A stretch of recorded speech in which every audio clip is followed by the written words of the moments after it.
चर्चा करेंगे कि कैसे देश को नंबर 1 बनाया जा सकता है, हरियाणा को उसमें कैसे सर्वश्रेष्ठ योगदान हो सकता है। इसी तरीके से इस कड़ी में एक तिरंगा यात्रा का आयोजन आदमपुर में किया गया है, जहां पर माननीय मुख्यमंत्री अरविंद केजरीवाल जी, माननीय मुख्यमंत्री भगवान देशभक्ति की भावना के साथ देश को सर्वश्रेष्ठ देश कैसे बनाना है, इस सूत्र में सबको वैचारिक तौर से जोड़ना है, उसकी ये मुहिम है। और जब तिरंगा यात्रा होगी उसके बाद एक रैली का आयोजन आदमपुर मंडी में किया गया है, जहां पर अरविंद केजरीवाल जी हजारों लाखों की तादाद में लोगों को संबोधित करेंगे और अपने विचार रखेंगे, कैसे देश को नंबर 1 बनाया जा सकता है, इस बारे में चर्चा करेंगे। ये बहुत ही डिटेल्ड प्रोग्राम अलग अलग तरीके से रखा गया है, जिसमें बहुत सारे अपने कार्यकर्ताओं के साथ भी संवाद अरविंद केजरीवाल जी अलग अलग जोन वाइज अलग अलग तरीके से करेंगे। हरियाणा के तमाम कार्यकर्ता उसमें होंगे और साथ ही साथ बहुत सारे स्टूडेंट और यूथ लीडर्स जो नए भारत की कल्पना करते हैं, जो आम आदमी पार्टी की इस विचारधारा के जरिए देश को नंबर 1 बनते देखना चाहते हैं, ऐसे बहुत से लीडर्स पार्टी को ज्वाइन करने वाले हैं। हमारे पास बहुत सारी रिक्वेस्ट आ रही है यूथ लीडर्स की और स्टूडेंट लीडर्स की, जो इस मिशन से जुड़ना चाहते हैं, वो भी इस दौरान पार्टी को ज्वाइन करेंगे। ये तमाम कार्यक्रमों में हम चाहते हैं कि हिसार के लोगों में बहुत उत्सुकता है, युवाओं में बहुत उत्सुकता है कि हम किस तरीके से भागीदारी अपनी इसमें सुनिश्चित कर सकते हैं। हम चाहते हैं कि आप सब लोग भी, मीडिया के सब साथी भी मेक इंडिया नंबर 1 मिशन का हिस्सा बने और जब अरविंद केजरीवाल जी लोगों से बातचीत करें, चर्चा करें इन विषयों पर, तो आप सब भी वहाँ पर सादर आमंत्रित हैं। आप सबके कोई प्रश्न है तो आप पूछ सकते हैं। चुनाव को देखते हुए चुनावी क्षेत्र में आगाज माना जाए। देखिए, बिल्कुल, जब नेशनल मिशन का लॉन्च किया गया था, मेक इंडिया नंबर 1 मिशन का लॉन्च किया गया था, तो अरविंद केजरीवाल जी ने कहा था कि सारे संसाधन सब कुछ होने के बाद भी भारत नंबर 1 देश क्यों नहीं बन पाया। 2 वजहों से नहीं बन पाया कि इस देश में राजनीति परिवारवाद की हमेशा से होती रही। एक पार्टी ऐसी है जो परिवारवाद की राजनीति करती रही हमेशा से, और एक पार्टी ऐसी है जो दोस्तवाद की राजनीति, सिर्फ अपने दोस्तों के लिए काम करते हैं, उनके कर्ज माफ करते हैं, उनको पैसा देते हैं, लोन देते हैं, सब कुछ करते हैं, उनको बचाते हैं भ्रष्टाचार के केसेस में, वो दोस्तवाद की राजनीति कर रहे हैं। इन दोनों चीजों को काट करके अगर हम भारतवाद इस देश में ले आए, अगर भारत के बारे में यहाँ की सरकारें, पॉलिटिकल पार्टी सोचने लगे, तो फिर ये भारत देश विकसित देश बन सकता है बहुत जल्दी। इसी विचार के साथ हमने आदमपुर को चुना। जब हरियाणा में कार्यक्रम करने के बारे में चर्चा हुई, मुझे लगता है कि आदमपुर से बड़ा उदाहरण परिवारवाद का और दोस्तवाद का नहीं हो सकता। एक ही परिवार के 1968 के बाद से लगातार विधायक बनते आ रहे हैं इस कॉन्स्टिट्यूएंसी में, उसके बावजूद कोई सुविधाओं के नाम पर कोई चीज नहीं है। वहां पर बहुत बुरी हालत है, सड़कों से लेकर पानी से लेकर किसी भी तरीके की व्यवस्था की आप बात कर लीजिए, स्कूल बंद हो रहे हैं वहां पर। और दूसरा दोस्तवाद, जिसको कि कुलदीप बिश्नोई जी ने अपना लिया, और किस लिए अपना लिया, क्योंकि 200 करोड़ का आईटी का केस चल रहा है उनके ऊपर, उसमें अपने आप को बचाने के लिए, क्योंकि उनको पता है कि जैसे ही वो दोस्त बना लेंगे भारतीय जनता पार्टी को, दोस्तवाद को अपना लेंगे, उनके ऊपर ये सारे केस सेटल हो जाएंगे, उनको इससे बरी करवा दिया जाएगा इन केसेस से। तो दोस्तवाद का और परिवारवाद का इससे बड़ा उदाहरण नहीं हो सकता। इन दोनों चीजों को खत्म करके परिवारवाद को भी उखाड़ेंगे और दोस्तवाद को भी खत्म करेंगे, और आदमपुर से ही भारतवाद की शुरुआत होगी। सर, बीजेपी ने भी मेक इन इंडिया चलाया था और आम आदमी party make in India mission number 1 चला रही है, तो डिफरेंस क्या है? बीजेपी ने कहा था मेक इन इंडिया, जिसमें कि वो कहते थे कि भारत के अंदर बनाओ, और वो जो बाहर मैन्युफैक्चरिंग होती है उसको, मैन्युफैक्चरिंग को देश के अंदर लेकर के आओ। हम कह रहे हैं मेक इंडिया नंबर 1। हमारे पास सब संसाधन मौजूद है, हमें कुछ भी लाने की जरूरत नहीं है। हमारे पास अच्छे से अच्छा दिमाग, जो नासा से लेकर के अलग अलग साइंटिस्ट जो पूरी दुनिया में जिन्होंने नाम किया है वो हिंदुस्तान के हुए हैं। पूरी दुनिया में जो सबसे बड़े बिजनेसमैन है वो हिंदुस्तान के हैं। पूरी दुनिया में जो सबसे खूबसूरत जमीन है वो हिंदुस्तान की है। पूरी दुनिया में अगर संसाधन कहीं पर मौजूद है, मैन पावर अगर कहीं पर मौजूद है, सबसे यंग कंट्री अगर कोई है तो वो हिंदुस्तान है। कोई चीज ऐसी नहीं जो यहाँ बाहर से लाने की जरूरत हो, बस इस देश को सर्वश्रेष्ठ देश बनाने की जरूरत है, यहाँ की राजनीति को सुधारने की जरूरत है, परिवारवाद और दोस्तवाद को खत्म करने की जरूरत है। ये बहुत बड़ा अंतर है। एक था जिसमें नफरत की राजनीति करते हुए जो भारतीय जनता पार्टी है वो अपना लोगों को बांट करके सरकार चलाना चाहती है, और एक तरफ ये विचारधारा है जो इंसानियत की राजनीति करते हुए लोगों को सुविधाएं देते हुए सबको एक करके चलाना चाहती है। तो इसके लिए हिसार को क्यों चुना गया सबसे पहले? आदमपुर चुनाव के कारण? मैंने आपको अभी स्पष्ट तौर पर बताया, कोई एम्बिग्विटी उसमें रखी नहीं, कोई छुपाने वाली बात नहीं। हमने बहुत जब विचार विमर्श किया कि कैसे, जिस बात पर हम चर्चा कर रहे हैं, जिस विषय को लेकर कि परिवारवाद और दोस्तवाद जब तक खत्म नहीं होगा तब तक भारतवाद नहीं लाया जा सकता, और उसको खत्म करके भारतवाद को लाने का इससे अच्छा उदाहरण क्या हो सकता है कि एक परिवार के एमएलए यहाँ बनते आ रहे हैं 1968 से, परिवारवाद चला आ रहा है, कोई क्वालिफिकेशन नहीं है। आदमपुर का उस तरीके से विकास नहीं हुआ जितना आदमपुर के लोगों ने विश्वास किया। और अब अपने आप को बचाने के लिए, अपने परिवार को आईटी केसेस में बचाने के लिए आपने दोस्तवाद अपना लिया, दोस्त बना लिया उस पार्टी को जो सरकार में है और उससे अपने केस सेटल कराने की कोशिश कर रहे हैं। तो परिवारवाद और दोस्तवाद को अगर खत्म करना है, जड़ से उखाड़ना है, तो इससे बेहतर जगह नहीं हो सकती थी उसके लिए, इस संदेश को देने के लिए। इसलिए हमने आदमपुर को चुना। और कोई सवाल?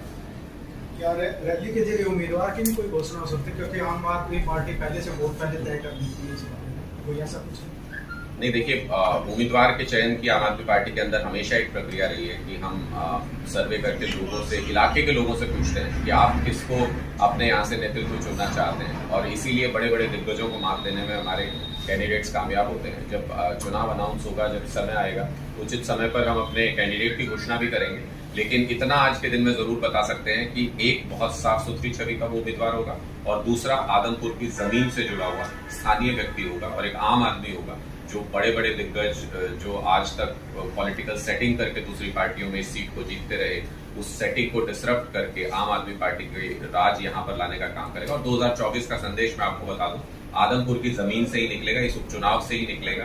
यहीं से पूरे हरियाणा में संदेश जाएगा कि 2024 में पूर्ण बहुमत की सरकार आम आदमी पार्टी बना रही है। सर, इस कार्यक्रम में केजरीवाल जी केवल संवाद ही करेंगे स्टूडेंट से, कि उनके सुझाव भी लेंगे? नहीं, मैंने आपको ये भी अपने वक्तव्य में पहले ही बता दिया कि जो यूथ सम्मेलन है, जहां पर चर्चा कर रहे हैं वो लोगों से, वहां पर युवाओं के सब सुझाव, सवाल लेंगे और उनके साथ प्रॉपर इंटरेक्शन होगा अरविंद केजरीवाल जी का। और जब प्रेस ब्रीफिंग होगी तो आप सब साथियों के भी खूब सवाल लेंगे और आप सब साथियों से भी चर्चा होगी। तो खुले तौर पर चर्चा करने वाले नेता हैं अरविंद केजरीवाल जी। क्यों? क्योंकि आम आदमी और लोगों के बीच से निकले हुए नेता हैं, किन्हीं सवालों से घबराते नहीं हैं और देश को नई दिशा देने के लिए युवाओं के साथ जितना बेहतर इंटरेक्शन हो सकता है उतना करने की कोशिश। पंजाब के सीएम भी आ रहे हैं, तो क्या एफआईएल को लेकर भी बातचीत?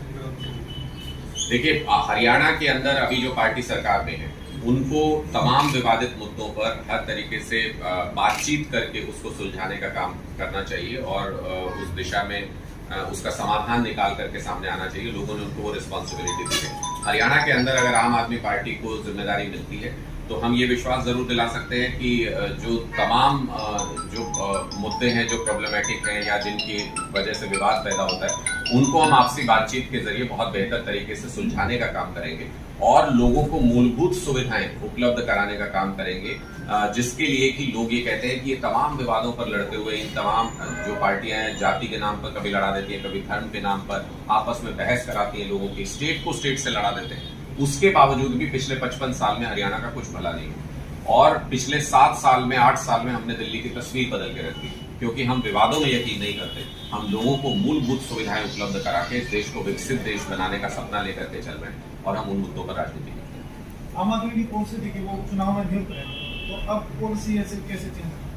मैंने आपको बताया, मेरे उस वक्तव्य में ये बात भी शामिल थी कि अगर आपको एक बड़ा संदेश अगर आपको देना है और राजनीतिक संदेश देना है तो वो हमेशा सिचुएशन के हिसाब से तय होता है। ये आदमपुर में भी किसी को नहीं पता था कि उपचुनाव आएगा। वो तब आया जब किसी व्यक्ति ने परिवारवाद को छोड़ करके दोस्तवाद को अपनाने की ठानी, अपने परिवार को बचाने की ठानी। और जब जब ऐसी चुनौती सामने आती है तो वहीं से परिस्थितियां निकल करके आती हैं, वहीं से आपके नए निर्णय लिए जाते हैं। इसलिए आम आदमी पार्टी ने निर्णय लिया कि अगर परिवारवाद और दोस्तवाद इस देश में चलता रहा और हरियाणा में चलता रहा तो हम कभी भी उस तरह की तरक्की नहीं कर पाएंगे जिसके हम हकदार हैं। इसलिए हमने इस उपचुनाव में ही ये फैसला किया कि हम परिवारवाद और दोस्तवाद को जड़ से उखाड़ देंगे और यहीं से तमाम पूरे हरियाणा के अंदर संदेश जाएगा कि अगला जो सरकार हरियाणा के अंदर आने वाली है और अगली जो राजनीति चलने वाली है वो भारतवाद की राजनीति होगी। वो भारत के लोगों के बारे में सोचना होगा राजनेताओं को, उनके बारे में राजनीति करनी होगी, उनको सुविधाएं देने की राजनीति। 2 साल से प्रदेश अध्यक्ष नहीं आप? मैंने आपको बताया कि इससे पहले जब हम बात कर रहे थे तो उन लोगों को बताया था सबको कि हम 1 से 1.5 महीने के अंदर पूरे हरियाणा में अपना पूरा संगठन, ऊपर से नीचे तक पूरा संगठन बूथ लेवल तक का अनाउंस करेंगे। और जैसा हम संगठन बनाने की प्रक्रिया चल रही है और जैसा हम हर प्रदेश में कर रहे हैं अपने संगठन का अनाउंसमेंट, पूरे स्टेट का एक साथ संगठन का अनाउंसमेंट किया जाएगा। बहुत जल्दी आप लोगों को सभी पदों पर सभी पदाधिकारी नजर आएंगे। आम आदमी पार्टी की राजनीति बहुत स्पष्ट है। हम लोगों का भविष्य बनाने का काम करते हैं, स्कूल बनाने का काम करते हैं, अस्पताल बनाने का काम करते हैं, हम मूलभूत सुविधाएं फ्री देने का काम करते हैं और अच्छी सुविधाएं देने का काम करते हैं। ये हमारे मुद्दे हैं जिनके ऊपर हम जनता के बीच में जाते हैं और हमेशा बात करते हैं। By-election और में जब आप- हमें ये काम करने होंगे तो हम कोई भी विवाद नहीं चाहेंगे, क्योंकि विवाद वो चाहता है जिसे विवाद से वोट मिलते हैं। आम आदमी पार्टी को इन मूलभूत सुविधाओं से आम आदमी पार्टी को इन मूलभूत सुविधाओं के देने से वोट मिलते हैं और हम उन मुद्दों पर राजनीति करते हैं। और जब हमें इन पर राजनीति करनी होगी तो हम सारे मुद्दे जिन पर विवाद उत्पन्न होता है उनको सुलझाएंगे, उनको आपसी बातचीत के जरिए उनके समाधान सब समस्याओं के मौजूद है। हमने दिल्ली में भी करके दिखाया, पंजाब में भी धीरे धीरे कर रहे हैं। समाधान सब समस्याओं के मौजूद हैं, उनको किसी की ठीक करने की नीयत नहीं है। आम आदमी पार्टी की नीयत है, अगर हम सत्ता में आते हैं तो ये तमाम मुद्दे आप देखिएगा कि आपसी बातचीत के जरिए बहुत अच्छे से सुलझेंगे, सभी सेटिस्फाइड होंगे और उसके बाद मूलभूत सुविधाएं हर व्यक्ति तक भी पहुंचेंगी, हर व्यक्ति तक हर चीज हर सुविधा पहुंचेगी और सारी जनता खुश होगी। सवाल की जलेबी बना दी सर, आपने जवाब दिया। आप आंसर स्टैंड क्या होगा आपका यहाँ? क्या क्या केजरीवाल ये कहेंगे आदमपुर में आके कि वो पानी दिलाएंगे? मैं आप क्या केजरीवाल जी आप लोग जाकर के कहेंगे कि चंडीगढ़ में हमारा हिस्सा है? भगवंत मान जी खड़े होंगे आदमपुर में जो कह रहे हैं कि चंडीगढ़ में हम लोग एक पुलिस नहीं करेगा। कहाँ मैंने आपसे यही बात कही कि ये तमाम मुद्दे समय आने पर जब आप इसको सुलझाने की स्थिति में हो तो ये सारे मुद्दे सुलझाए जा सकते हैं आपसी बातचीत से। आप हैं सर, आप हैं पंजाब में, ये आप प्रशासनिक हैं मुद्दे। हरियाणा और पंजाब का मसला पंजाब में खड़े हैं आप। पंजाब में पिछले 5 साल में कांग्रेस की सरकार थी, क्या ये मुद्दा सुलझ गया? पंजाब में अकाली दल और भारतीय जनता पार्टी की मिलीजुली सरकार थी, केंद्र में भारतीय जनता पार्टी की सरकार थी, हरियाणा में भारतीय जनता पार्टी की सरकार थी, क्या सुलझ गया था आम मुद्दा? आदमी पार्टी तो की मैं सरकार पंजाब में आने, माफ कीजिएगा रोकता हूँ, आम आदमी पार्टी की पंजाब में सरकार आने के बाद एक ऐसी स्थिति आई कि पंजाब और हरियाणा की तलवारें आपस में निकल गई। जिस पंजाब और हरियाणा के भाईचारे की दुहाई पूरे स्टेट दोनों दे रहे थे किसान आंदोलन में, उसको खराब करने का काम आदमी पार्टी के एक फैसले ने किया। आप कैसे कहेंगे कि आप इन चीज़ों को खराब करने की बजाय सुलझाने का काम करें? मैं आपको यही बताने की कोशिश कर रहा हूँ कि इस बार भरसक प्रयास किया कि हरियाणा और पंजाब के बीच में किसी तरीके की लड़ाई पैदा की जा सके। भारतीय जनता पार्टी ने भी किया, कांग्रेस ने भी किया, क्योंकि इन्हीं मुद्दों पर राजनीति करते हैं। लेकिन किसान आंदोलन के बाद एक चीज जरूर हुई है कि दोनों राज्यों के बीच में भाईचारा बहुत बढ़ गया है और दोनों राज्यों के बीच में ट्रस्ट बहुत बढ़ गया है लोगों के बीच में आपस में। अब इनकी ये राजनीति चलती नहीं है, ये आपस में लड़वाने की राजनीति इनकी चलती नहीं है इन सब चीजों पर। ये मुद्दे बहुत ही विचार विमर्श करके बहुत अच्छे से, मैं आपको एक उदाहरण देकर समझा सकता हूँ कि हमेशा दिल्ली में ये कहा जाता था कि पानी की समस्या है, हरियाणा से पानी नहीं मिलता है या यूपी से पानी नहीं मिलता है, हमेशा दिल्ली में ये कहा जाता था, लेकिन समस्या का समाधान कभी नहीं निकाला गया, आरोप प्रत्यारोप हुआ। अब हमने उसका समाधान जब निकालना चाहा, जब हमने उसका समाधान निकालना चाहा तो हमने हो गई आपकी तरफ से विचार विमर्श की अगर बात आई, मैं जब प्रस्ताव आप विधानसभा में पंजाब में लेके आए, हरियाणा इकाई से विचार विमर्श नहीं हुआ था क्या केंद्रीय नेता को आपके दिल्ली से विचार विमर्श नहीं हुआ? वो चीजें क्या थी?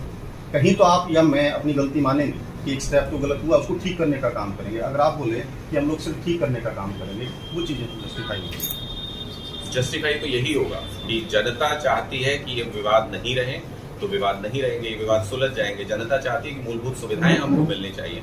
लोकतंत्र में जनता की राय से चलता है, लोकतंत्र में आपकी राय से, मेरी राय से, भूपेंद्र हुड्डा जी की राय से या भारतीय जनता पार्टी के खट्टर साहब की राय से लोकतंत्र नहीं चलता है। लोकतंत्र जनता की राय से चलता है और जनता आज जिन मुद्दों पर बात करना चाहती है वही मुद्दे सर्वोपरि हैं और वो मुद्दे आम आदमी पार्टी के हैं। हम उन मुद्दों की राजनीति करते हैं और खुल के करते हैं, कोई शर्म थोड़ी है इस बात की कि हम फ्री में देंगे सुविधाएं, तो देंगे।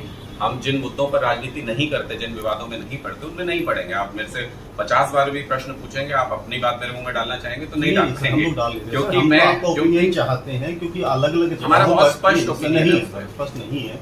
अलग अलग जगहों पे जो आप कह रहे हो, अलग अलग जगहों पे किसान आपके आंदोलन अलग अलग स्टैंड भाईचारा होते आया हैं। था ना, भाईचारा आप मान लीजिए, लेकिन वो जो पंजाब में फैसले लिए गए उससे भाईचारा बढ़ा या खराब हुआ?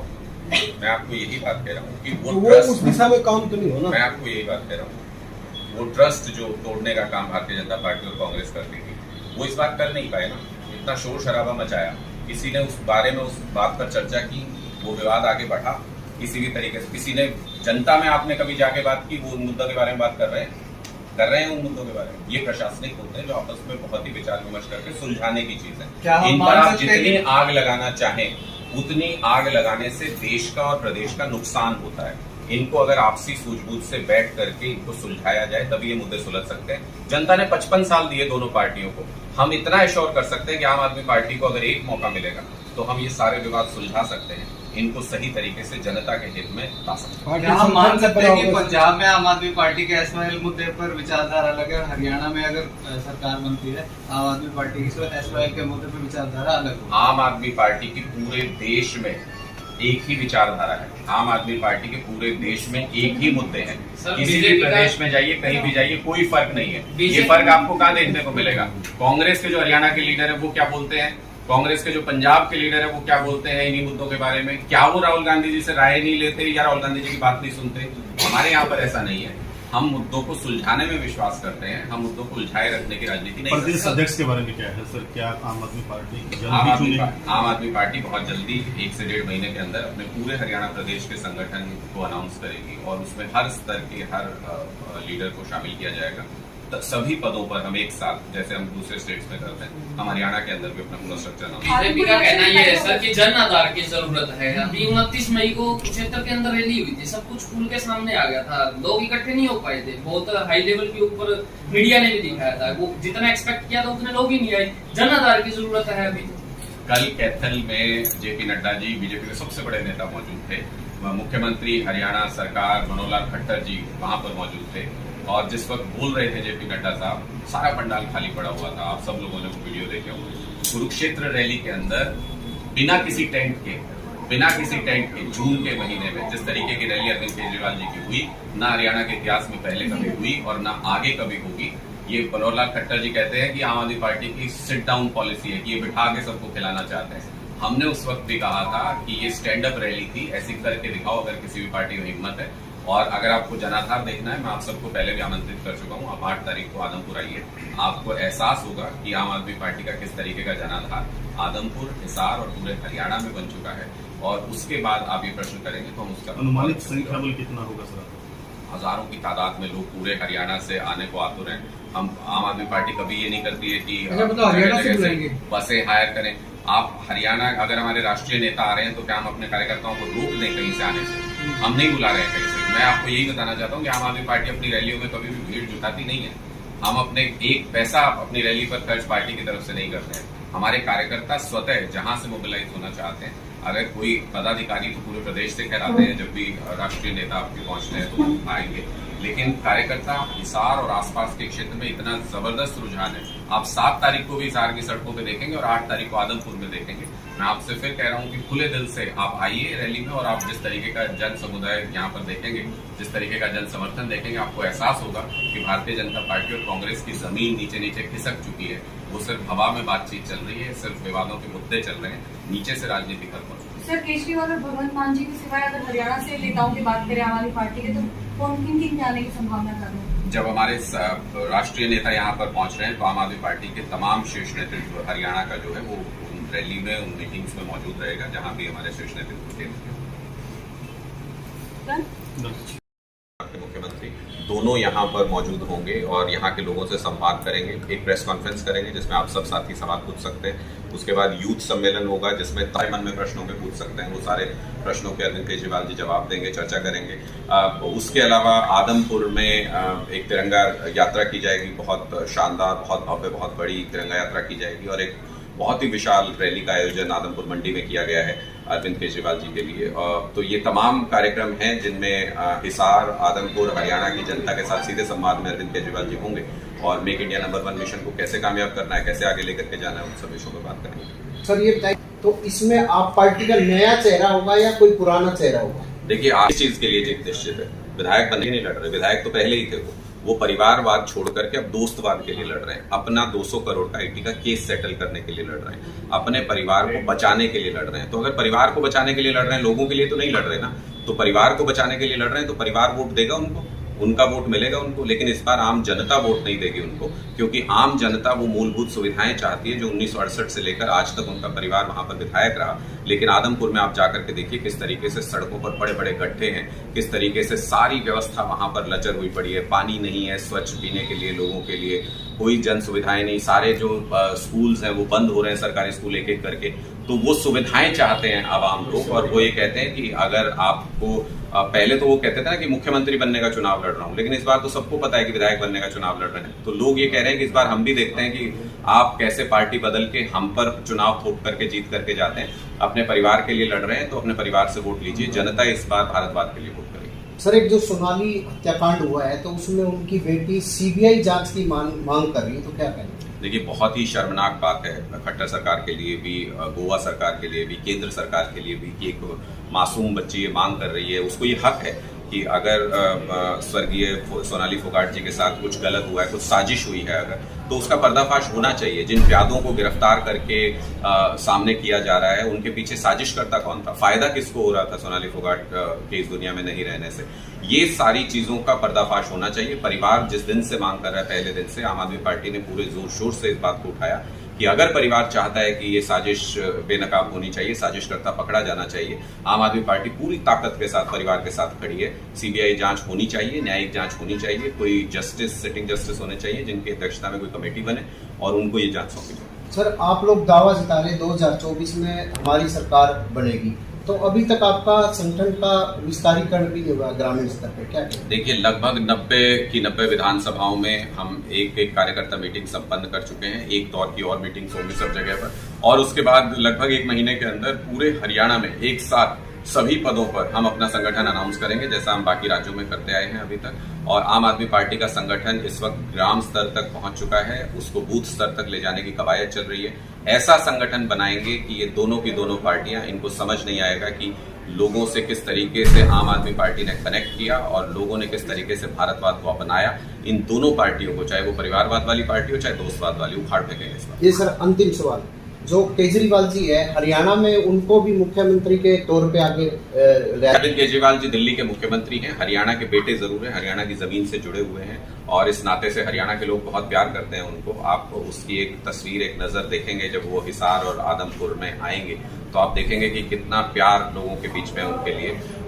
लेकिन फिलहाल वो दिल्ली के मुख्यमंत्री की भूमिका निभा रहे हैं और वो हमारे राष्ट्रीय नेता हैं। और हमने तो स्पष्ट तौर पर कहा है कि 2024 का चुनाव जो है वो 2 विचारधाराओं के बीच में और प्रधानमंत्री मोदी और हमारे राष्ट्रीय संयोजक अरविंद केजरीवाल जी के चेहरे के बीच में होने जा रहा है 2024 का चुनाव। ये सीधी टक्कर होगी 2 विचारधाराओं की। एक नफरत फैलाने वाली विचारधारा है, दूसरी इंसानियत वाली विचारधारा है। एक कहते हैं कि लोगों को कुछ भी नहीं मिलनी चाहिए सुविधा, एक विचारधारा कहती है कि सब फ्री मिलनी चाहिए सुविधा। एक कहते हैं कि सरकारी स्कूल बहुत गंदे होने चाहिए, बंद हो जाने चाहिए। एक विचारधारा कहती है कि वर्ल्ड क्लास होने चाहिए और फ्री होने चाहिए। तो ये 2 विचारधाराओं के बीच में टकराव और 2024 में सीधा टकराव 2 विचारधाराओं के बीच में होगा। जी, ये थे अनुराग।